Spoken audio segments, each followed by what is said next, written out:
Kekuatan pasukan kerangka Cheng Yu semakin menakutkan. Bahkan tim ratusan orang kuat pun gagal menaklukkan Dungeon Nightmare, namun ia berhasil menaklukkannya sendirian. Keberhasilannya itu memikat hati Ning Yi. Namun, krisis besar menanti di luar. Yi menunjukkan ekspresi tak percaya. Kau dengar benar, Dungeon Neraka. Aku akan menunjukkannya padamu hari ini. Ning Yi bersemangat. Bagus sekali. Aku sudah lama ingin mencoba Dungeon Neraka, tapi kekuatanku tak cukup. Tapi, Dungeon Neraka? Bagaimana mungkin kau bisa menyelesaikannya di level 23? Zhou Lesheng masih menyimpan sedikit harapan, mengira besok akan menjadi hari keberuntungannya. Dia akan segera kembali padaku dengan patuh, pikir Zhou Lesheng. Segera, mereka berdua tiba di pintu masuk dungeon. Ning Yi bersemangat. Akhirnya, aku bisa melihat Dungeon Neraka. Seorang penonton tiba-tiba berseru, "Dua orang berani menantang Dungeon Neraka? Mereka mencari kematian." Gadis itu bahkan tak menyadari betapa berbahayanya Dungeon Neraka. Terakhir kali yang berhasil menaklukkan Dungeon Neraka adalah tim 100 orang dari Akademi Xiajing. Lupakan saja, biarkan mereka saja. Aku hanya ingin melihat keseruannya. Keduanya pun memasuki dungeon. Demi keamanan, Ning Yi juga mengenakan baju besi kerangka. Aku merasa jauh lebih aman bersamamu, kata Ning Yi. Cheng Yu mulai bergerak. Ia memanggil pasukan kerangka, lalu menunjuk ke arah naga tombak di kejauhan. Hati-hati dengan skill pengendalian mereka, sangat merepotkan kalau sampai terkena. Peringatan sistem berbunyi terus-menerus. Ning Yi tercengang.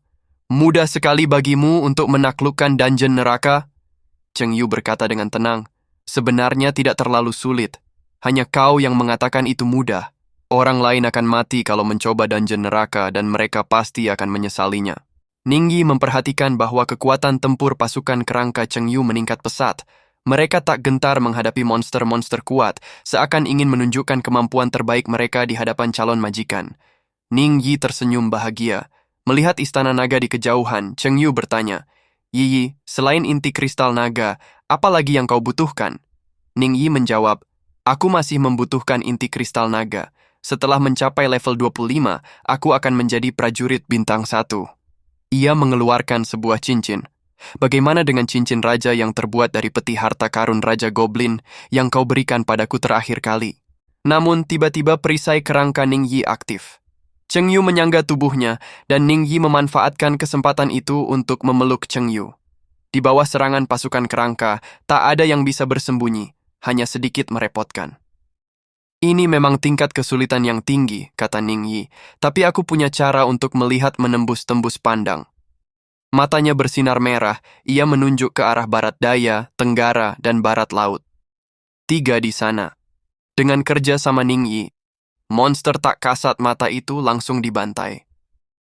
Untungnya ada kau, aku tak perlu khawatir dengan monster tak kasat mata, kata Cheng Yu. Ning Yi menyadari bahwa jasa Cheng Yu telah mencapai 2 bintang. Ia memukul dada Cheng Yu. Kau terlalu kuat, ajak aku lagi lain kali. Cheng Yu hanya bisa berkata, baiklah, diamlah. Mereka berdua mendekati patung batu raksasa itu. Cheng Yu berkata, menjauhlah. Ning Yi bingung. Sepertinya ini tidak berbahaya sama sekali. Namun, ia tetap menurut dan mendekati pohon besar itu. Ia menyadari bahwa Cheng Yu sedang berbicara dengan patung batu tersebut. Begitu Cheng Yu selesai berbicara, patung batu itu bergetar hebat dan meledak. Sebuah monster raksasa bersayap muncul. Mungkinkah ini macan tutul neraka yang legendaris? Monster itu sangat kuat, dan Cheng Yu mendapatkan banyak pengalaman dari pertarungan sebelumnya. Tanpa ragu-ragu, Cheng Yu menggunakan skill kutukan perlambatan, dan bos itu langsung terpenjara dan diperlambat. Namun, bos itu meraung dan mengaktifkan skill peningkatan pertahanan. Rantai kutukan langsung putus. Ia membuka sayapnya dan melancarkan skill knockback group, hampir menjatuhkan Ning Yi yang berada jauh di sana. Pantas dia menyuruhku menjauh, pikir Ning Yi. Cheng Yu tetap tenang. Ia menyerang bos dengan api jiwa dan memanggil pasukan kerangka dengan berkah skill militernya. Pasukan kerangka itu seperti disuntikkan energi baru. Meskipun lengan dan kaki mereka patah, kecepatan serangan mereka tak terpengaruh. Menghadapi pasukan kerangka yang tak kenal takut, bos itu mengaktifkan skill pamungkasnya dan Cheng Yu segera memanggil kembali semua pasukan kerangka. Ningyi kagum melihat bagaimana Cheng Yu menggunakan skill eksplosif untuk menghindari serangan bos dan memaksimalkan efek pemanggilan pasukan kerangka. Bos legendaris tingkat neraka terlihat sangat lemah di matanya, pikir Ningyi. Bahkan kalau kukatakan pada kakek nenekku, mereka takkan percaya. Dengan kerjasama yang apik antara 4 pasukan kerangka, bos itu akhirnya tumbang. Mereka mendapatkan 2 inti kristal naga, dan Ningyi menerima sertifikat transfer pekerjaan. Sistem meminta peningkatan. Ningyi tertegun. Ia tak menyangka bisa mendapatkan sertifikat transfer pekerjaan di sini. Ia langsung memeluk leher Cheng Yu. Cheng Yu bingung. Bukankah sertifikat transfer pekerjaan hanya didapatkan dari bos tingkat neraka? Ningyi menjelaskan, bahkan bos tingkat neraka punya tingkat drop rate yang rendah. Hanya kau yang menganggap enteng sertifikat transfer pekerjaan ini. Ningyi menatap tak percaya pada belati pos terdepan yang diberikan Cheng Yu. Pada saat yang sama, iblis jurang maut yang kuat, Hauran, muncul di langit di atas dungeon. Para pemain ketakutan dan lari menuju portal. Ternyata baru-baru ini, ratusan anjing iblis jurang telah dibantai oleh 1 orang. Hari ini, induk anjing iblis datang untuk membalas dendam atas kematian anak-anaknya. Manusia diburu tanpa ampun. Namun, di antara para manusia itu, tak ada jejak pria yang telah membunuh anak-anaknya. Induk anjing iblis itu akan memakan semua manusia untuk melampiaskan amarahnya. Zhou Lesheng tertegun melihat pemandangan di depannya. Ia bingung menghadapi serangan iblis jurang maut. Untungnya, seorang penyihir menyelamatkannya. Zhou Lesheng juga terkejut dan mencari cara untuk melarikan diri. Ia bingung. Bagaimana bisa begitu banyak anjing iblis jurang muncul di luar medan perang? Bahkan ada iblis anjing yang menakutkan yang memperingatkan Shishinan untuk berhati-hati. Zhou Lesheng mendongak dan mendapati induk anjing iblis itu muncul di atas kepalanya. Induk anjing itu mengayunkan tongkat kertas raksasanya dan membantingkannya ke kepala Zhou Lesheng. Zhou Lesheng mengira sebagai ksatria cahaya suci, perisai cahayanya takkan mudah dihancurkan. Namun, serangan induk anjing iblis itu langsung menghancurkan perisai cahayanya. Zhou Lesheng hanya bisa memblokir serangan itu dengan perisainya. Tidak mungkin! Tidak mungkin! Zhou Lesheng tak percaya. Bagaimana serangannya bisa sekuat itu? Detik berikutnya, ia terlempar dan menabrak batu, memuntahkan seteguk darah. Ia langsung mendapat pertolongan, atau ia akan mati di tempat. Shishinan menggelengkan kepala. Pandai sekali berpura-pura. Kukira profesi legendaris itu sangat kuat, ternyata lemah sekali. Induk anjing iblis itu berdiri di udara, memandang semua orang dengan acuh tak acuh. Ia level 36, jauh lebih kuat daripada yang lain. Tadinya kupikir Cheng Yu bisa membalikkan keadaan, tapi sekarang kupikir lebih baik kalau pria itu tak pernah muncul, atau kita semua akan binasa di sini. Gumam Shishinan. Mata induk anjing iblis itu memerah. Kesatria cahaya suci profesional, kau akan menjadi mangsa yang berharga jika kubunuh. Ia melanjutkan, manusia bodoh, bersiaplah menghadapi penghakiman dari Raja Iblis Jurang. Ia berubah menjadi aliran cahaya dan menyerang Zhou Lesheng yang terluka parah. Namun, tepat pada saat kritis itu, 2 sosok muncul dari udara. Induk anjing iblis itu mencium aroma yang familiar dan menghentikan serangannya. Kau pembunuh anak-anakku! Raung induk anjing iblis itu mengangkat stik drumnya mengancam. Kepalamu akan kubinasakan, kuburi bersama mereka. Shishinan buru-buru memperingatkan Cheng Yu. Awas, dia level 36. Cheng Yu mendongak, menatap mata penuh amarah iblis berkepala anjing itu. Serangan dahsyat pun datang. Baju besi kerangkanya langsung aktif, menangkis serangan itu. Ledakan hebat mengguncang seisi tempat, membuat Ningyi terhuyung. Namun, ketika debu reda, Cheng Yu masih berdiri tegak, tak terluka. Tidak mungkin. Seranganku bahkan tidak membuatmu lecet sedikit pun? Induk anjing iblis itu meraung, amarahnya membuncah. Ia melupakan taktik dan menerjang maju, siap menghajar Cheng Yu dengan tinju dan tendangannya. Melihat kesempatan ini, Cheng Yu tahu pertarungan jarak dekat bukanlah keahliannya. Ia segera mengaktifkan api jiwa, sebuah serangan sihir yang menyambar langsung ke kepala induk anjing iblis itu. Dengan raungan kesakitan yang menggema, induk anjing itu memegangi kepalanya yang terasa terbakar. Aku akan membunuhmu, bocah sialan, sumpahnya. Namun Cheng Yu sudah bersiap untuk memanfaatkan kesempatan ini dan melarikan diri. Cheng Yu langsung mengaktifkan kutukan perlambatan. Rantai-rantai jiwa yang tak terhitung jumlahnya langsung membelit induk anjing iblis itu, menghambat gerakannya. Induk anjing iblis itu terpaku, tak mampu bergerak sama sekali. Bahkan anak-anak anjing di sekitarnya ikut melambat. Shishin An menyadari keberhasilan taktik Cheng Yu dan segera memerintahkan semua orang untuk menyerang. Induk anjing yang sebelumnya begitu garang kini hanya bisa berjuang sia-sia, terikat oleh rantai jiwa. Ningyi bahkan sampai tertawa terbahak-bahak melihat pemandangan itu. Cheng Yu, lega, mulai merencanakan serangan balasan. Ia memanggil pasukan kerangkanya untuk membersihkan medan pertempuran. Induk anjing iblis itu hanya bisa meraung tak berdaya. Di matanya, Cheng Yu adalah iblis sejati, dan dirinya hanyalah domba yang menunggu untuk disembelih. Pasukan kerangka mulai menyerang.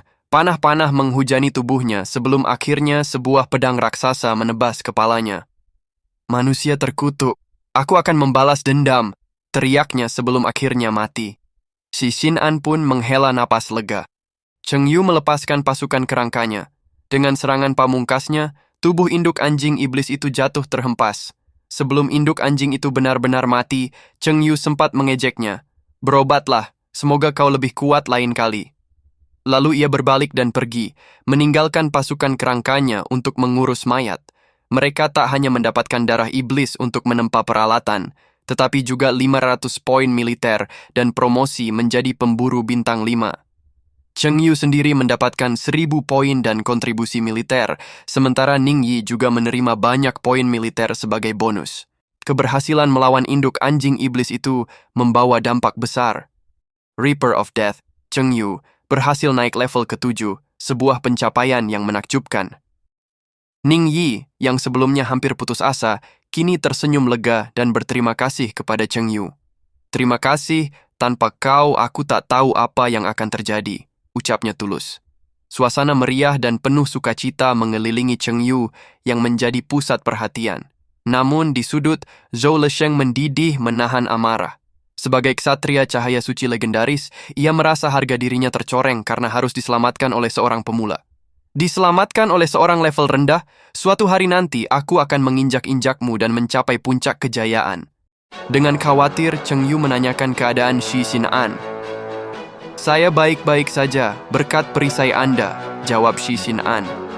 Saat itu juga, sekelompok penjaga tembok besar abadi berdatangan.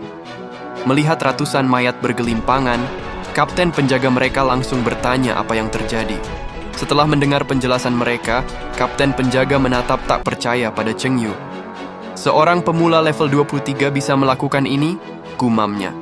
Namun saat mendekat dan melihat lencana bintang 5 Cheng Yu, ia langsung percaya. Luar biasa. Seorang prajurit bintang 5 di level 23 belum pernah terjadi selama ratusan tahun. Dia adalah pilar masa depan umat manusia, puji kapten penjaga itu. Saat itu juga, rombongan lain tiba, dipimpin oleh Mo Yun, putri keluarga Mo, seorang pemanggil dewa legendaris yang menunggangi unicorn. Dengan tenang, ia bertanya, sinyal mara bahaya apa yang baru saja terpancar? Semua orang terpukau oleh kecantikan Mo Yun, decak kagum terdengar di mana-mana. Kapten penjaga menyatakan situasi sudah teratasi. Namun tatapan Mo Yun tiba-tiba berubah tajam saat mengamati Cheng Yu. Ia merasakan aura yang aneh darinya. Melihat lencana Letnan Bintang 4 di dada Cheng Yu, Mo Yun bertanya-tanya bagaimana mereka bisa berada di sini. Ning Yi tersenyum. Dia mencari kristal nirvana. Bahan langka yang mempercepat sublimasi, sangat berguna untuk semua profesi. Kristal nirvana juga meningkatkan peluang sublimasi profesional. Misalnya, ksatria langka bisa menjadi legendaris. Namun kristal nirvana hanya didapatkan dari monster level 40 langka di medan perang asli, roh jahat medan perang, atau dari raja hantu medan perang yang sangat kuat. Shishin An langsung tertunduk mendengarnya. Raja hantu sangat langka dan kuat. Cheng Yu menyadari bahwa Mo Yun pasti sudah mencapai level legendaris. Apakah masih ada kebutuhan untuk peningkatan karir? Mungkinkah ada level yang lebih tinggi di atas profesi legendaris? Tepat ketika dia bingung, Ningyi berkata bahwa dia adalah pembunuh bayangan profesional yang langka dan meminta Cheng Yu untuk membawanya mencari kristal nirvana. Mendengar ini, Cheng Yu tersenyum dan berkata tidak ada masalah. Pada saat yang sama, mata merah jahat di kedalaman jurang muncul lagi, dan begitu banyak anak iblis yang mati. Bahkan iblis anjing yang dikirim pun langsung terbunuh. Tampaknya ada yang sedikit aneh kali ini untuk mencoba lagi. Manusia kuat di medan perang asli juga menemukan pemandangan ini. Mengapa Raja Iblis Api kehilangan kesabarannya hari ini? Peristiwa ini harus segera dilaporkan kepada pihak berwenang. Di tempat lain, Bai Shen dengan antusias bertanya kepada Guru Meng tentang Cheng Yu. Guru Meng menyuruhnya minum teh dulu sebelum menjawab. Cheng Yu baik-baik saja, kata Guru Meng. Bahkan telah membunuh banyak iblis anjing jurang maut. Lebih dari itu, dia membunuh semua iblis anjing yang dikirim Raja Iblis Api dan dipromosikan menjadi pemburu bintang 5. Bai Shen tak percaya. Pemburu bintang 5 hanya dalam 2 hari? Bahkan iblis anjing jurang maut pun dibunuhnya. Jika Xiaozi juga diperhatikan, kompetisi profesional mendatang akan sangat menarik dengan kehadiran Cheng Yu. Guru Meng tiba-tiba tertawa. Mereka berdua bersama rupanya, katanya sambil mengelus jenggotnya. Ini menarik. Pak Tuaning pasti akan marah besar jika tahu. Sementara itu, Cheng Yu dan Ningyi mulai berburu monster. Cheng Yu selalu melindungi Ningyi dengan perisai kerangkanya, membuat Ningyi sangat bahagia. Dalam waktu singkat, Cheng Yu mencapai level 24, dan Ningyi hampir mengumpulkan semua perlengkapan terdepan. Menyenangkan sekali berburu monster bersamamu, seru Ningyi. Saat mereka keluar dari ruang bawah tanah, seorang prajurit Shengxia menunjuk ke kejauhan. Itu Dewa. Mereka melihat Maverick, Shikigami dari kerajaan Sakura, memimpin kapal perang sederhana yang ternyata membawa tim Shikigami kerajaan Sakura beranggotakan 11 orang. Mereka datang untuk menaklukkan penjara bawah tanah neraka, yang konon memberikan gelar yang sangat kuat. Ningyi melirik Cheng Yu. Dia pasti sudah memberitahu mereka, bisiknya. Siapa namanya? Shikigami terkemuka kerajaan Sakura berjalan menuju Cha Cheng Yu. Kedua orang di depannya terlihat sangat familiar. Itu adalah summoner dari kerajaan Kamishita yang membunuh Shikigami tersebut dengan satu pukulan. Kemudian keduanya saling berpandangan. Kita akan mengetahui di episode selanjutnya siapa yang lebih kuat dan lebih lemah antara Onmyoji kerajaan Sakura level 30 dan Necromancer level 24.